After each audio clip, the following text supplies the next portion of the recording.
or Ruby, what's it? Vaishnavi. What we have traveled so far? I mean, he said something called journey. I'm going to borrow the term from. So how much we have traveled together? Like, what are the things we've done? Do you remember anything? I have not traveled much. Yeah, no problem. So who is traveling with us?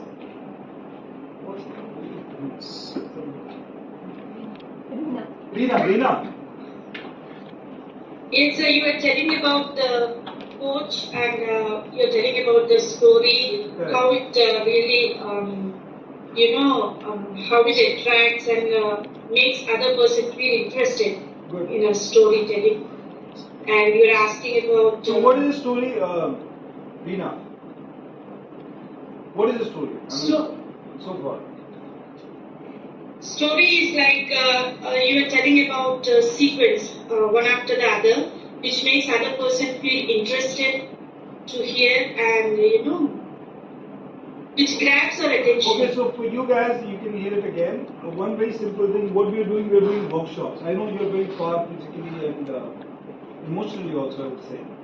So first thing you need to understand is the story is something which you want to share passionately. Even if you want to share your qualification or your name, but if you're saying with the passion your name, it becomes very different.